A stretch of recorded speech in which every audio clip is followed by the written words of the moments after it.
नमस्कार साथियों, आप देख रहे हैं एग्रीकल्चर वर्चुअल क्लासेस।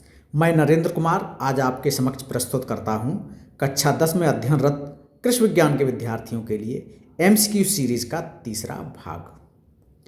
तो बिना देर किए हुए आइए शुरू करते हैं एमसीक्यू सीरीज का तीसरा भाग। इस भाग का पहला प्रश्न है हमारा, निम्न में से कौन सा पदार्थ क्षारीय मृदा को सुधारने के लिए प्रयोग किया जाता है।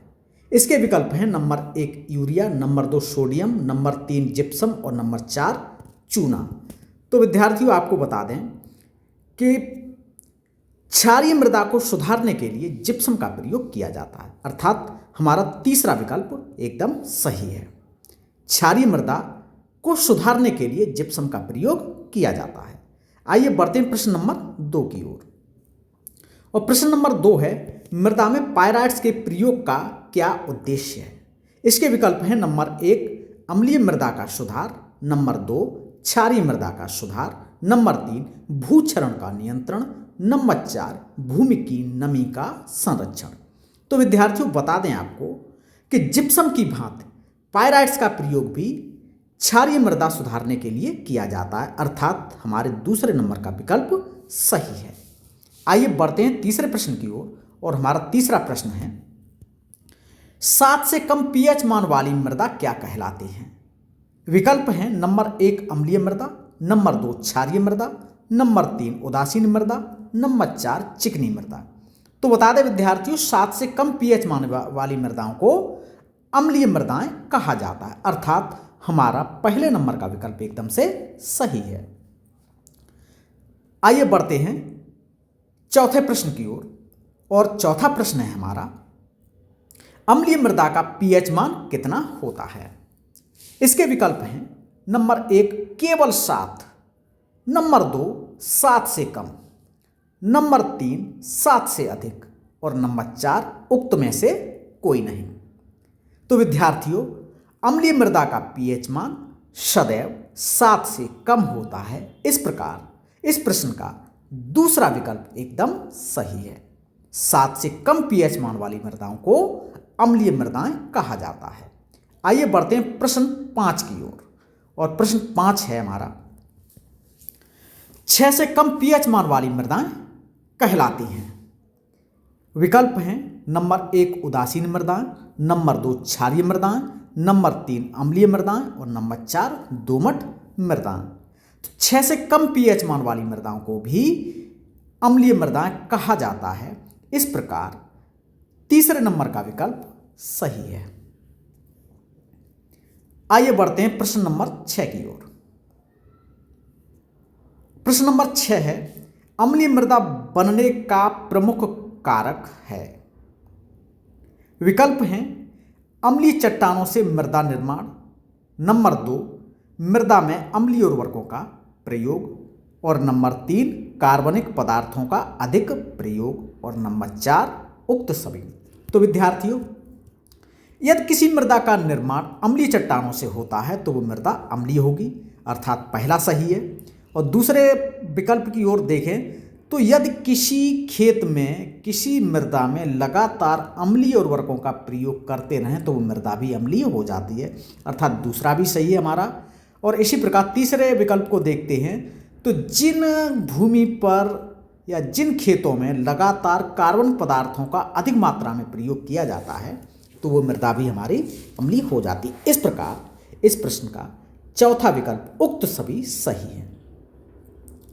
आइए चलते प्रश्न नंबर 7 की ओर। और प्रश्न नंबर 7 है हमारा, निम्नलिखित में से अम्लीय भूमि सुधारने के लिए किसका प्रयोग किया जाता है। विकल्प है नंबर 1 यूरिया, नंबर 2 चूना, नंबर 3 जिप्सम, नंबर 4 पायराइट। तो विद्यार्थियों आपको बता दें, अम्लीय भूमि सुधारने के लिए चूना का प्रयोग किया जाता है, अर्थात दूसरे नंबर का विकल्प सही है। आइए बढ़ते प्रश्न नंबर 8 की ओर। और हमारा प्रश्न नंबर 8 है, जब हवा और पानी द्वारा भूमि के कण अपने मूल स्थान से हटकर दूसरे स्थान पर एकत्रित हो जाते हैं तब यह क्या कहलाता है। विकल्प हैं भूक्षरण या मृदा अपरदन, नंबर 2 है भू संरक्षण, नंबर 3 जैव संरक्षण, नंबर 4 जल संरक्षण। इस प्रश्न का सही उत्तर है 1, भूक्षरण कहा जाता है या मृदा अपरदन कहा जाता है, अर्थात विकल्प 1 सही है। बढ़ते हैं प्रश्न नंबर 9 की ओर, और प्रश्न नंबर 9 है जब मृदा वायु के प्रभाव से धीरे धीरे घिसटती रहती है तो यह किस प्रकार का मृदा अपरदन कहलाता है। इसमें 4 विकल्प दिए हैं। नंबर 1 बहिर्वेधन, नंबर 2 डेट्रसन, नंबर 3 एफ्लेशन, नंबर 4 अपघर्षण। विद्यार्थियों, जब वायु के वेग के साथ वायु की दिशा में मृदा के कण जमीन से रगड़ खाते हुए आगे की ओर बढ़ते हैं तो इसे कहा जाता है अपघर्षण, अर्थात चौथे नंबर का विकल्प इसमें सही है। आइए बढ़ते हैं प्रश्न नंबर 10 की ओर, और प्रश्न नंबर 10 है हमारा वायु अपरदन या भूक्षरण को प्रभावित करने वाले प्रमुख कारक कौन कौन से हैं।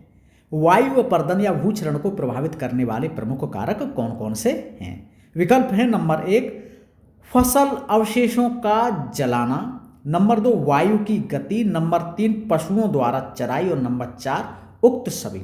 तो विद्यार्थियों, यहाँ पर आपको एक चीज पकड़नी है, वायु, ठीक है, अपरदन और भूक्षरण एक ही बात है, अर्थात वायु द्वारा भूक्षरण को किसके द्वारा प्रेरित किया जाता है, तो ये है वायु की गति के द्वारा। तो यहां पर दूसरे नंबर का विकल्प एकदम से सही है। आइए बढ़ते हैं प्रश्न नंबर 11 की ओर, और प्रश्न नंबर 11 है जब मिट्टी के कण जल द्वारा बह जाते हैं तो यह किस प्रकार का क्षरण है।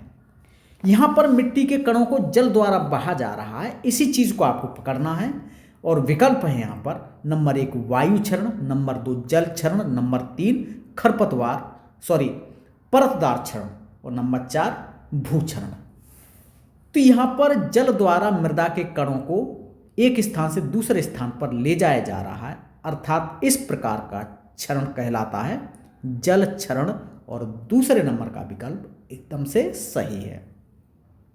आइए बढ़ते प्रश्न नंबर 12 की ओर, और प्रश्न नंबर 12 है भूमि को किसी भी प्रकार से बर्बाद होने से बचाने को क्या कहा जाता है। भूमि को किसी भी प्रकार से बर्बाद होने से बचाने को क्या कहा जाता है। विकल्प हैं इसके नंबर 1 भूक्षरण, नंबर 2 भू संरक्षण, नंबर 3 वायु क्षरण, नंबर 4 अपघर्षण।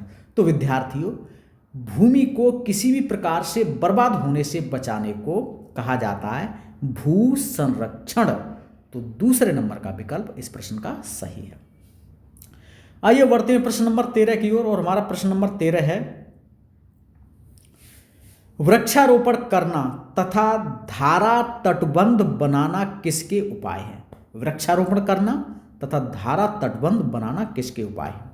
विकल्प हैं इसके नंबर 1 भू संरक्षण के, नंबर 2 जैव अपघटन के, नंबर 3 पादप क्रिया के, नंबर 4 अपघर्षण के। तो विद्यार्थियों, वृक्षारोपण और धारा तटबंध बनाकर भू संरक्षण किया जाता है, अर्थात हमारा पहले नंबर का विकल्प सही है।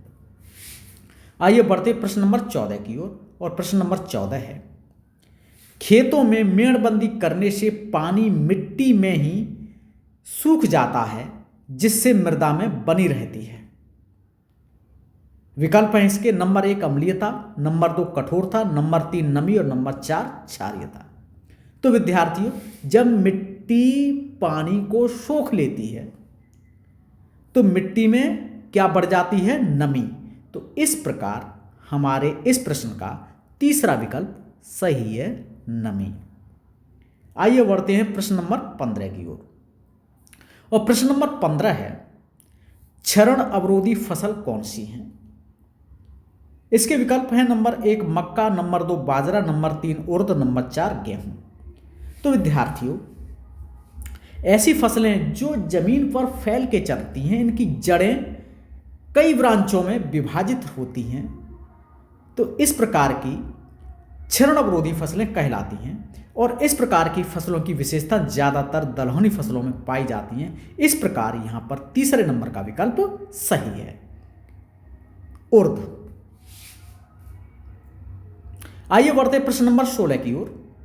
और प्रश्न नंबर 16 है हमारा, वायुरोधी वनस्पतियों को उगाने से फसलों की पैदावार में क्या परिवर्तन होता है?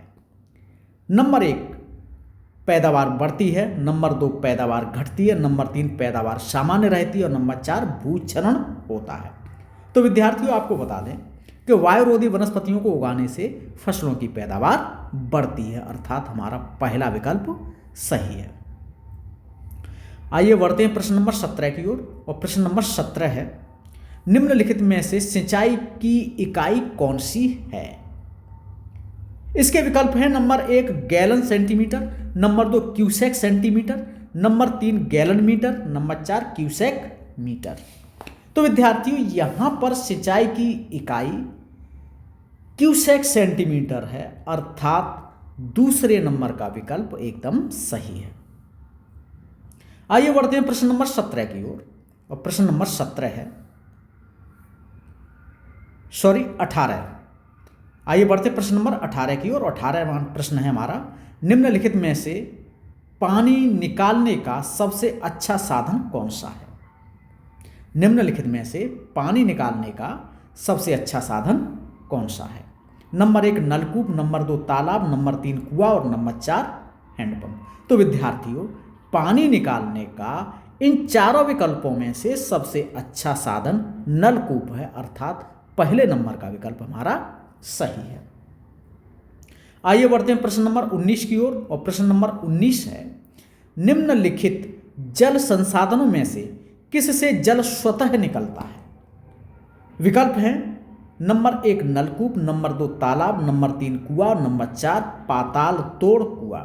तो विद्यार्थियों आपको बता दें कि पाताल तोड़ कुएं से जल स्वतः ही निकलता है, अर्थात इस प्रश्न का सही उत्तर पाताल तोड़ कुआं है, अर्थात चौथा नंबर का विकल्प सही है।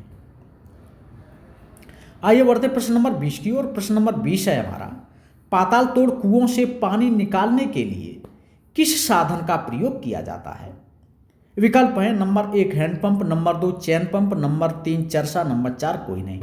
विद्यार्थियों पूर्व प्रश्न में बताया जा चुका था कि पाताल तोड़ कुओं से पानी स्वतः ही निकलता है, अर्थात हमें किसी भी साधन की आवश्यकता नहीं होती। इस प्रकार हमारे चौथे नंबर का विकल्प कोई नहीं सही है। विद्यार्थियों आइए हम लोग पहुंच गए अंतिम पड़ाव पर। और हमारे अंतिम पड़ाव में आज का प्रश्न है, पाताल तोड़ कुआं किस क्षेत्र में पाए जाते हैं? नंबर 1 मैदानी क्षेत्रों में, नंबर 2 पर्वत की चोटियों पर, नंबर 3 घाटियों में, नंबर 4 कोई नहीं। इस प्रश्न का उत्तर आपको हमारे कमेंट सेक्शन में देना है। इसी के साथ हमारा आज का सीरीज समाप्त होती है। अगली सीरीज में आपसे पुनः मुलाकात होगी, तब तक के लिए आपसे अनुमति लेते हैं। नमस्कार।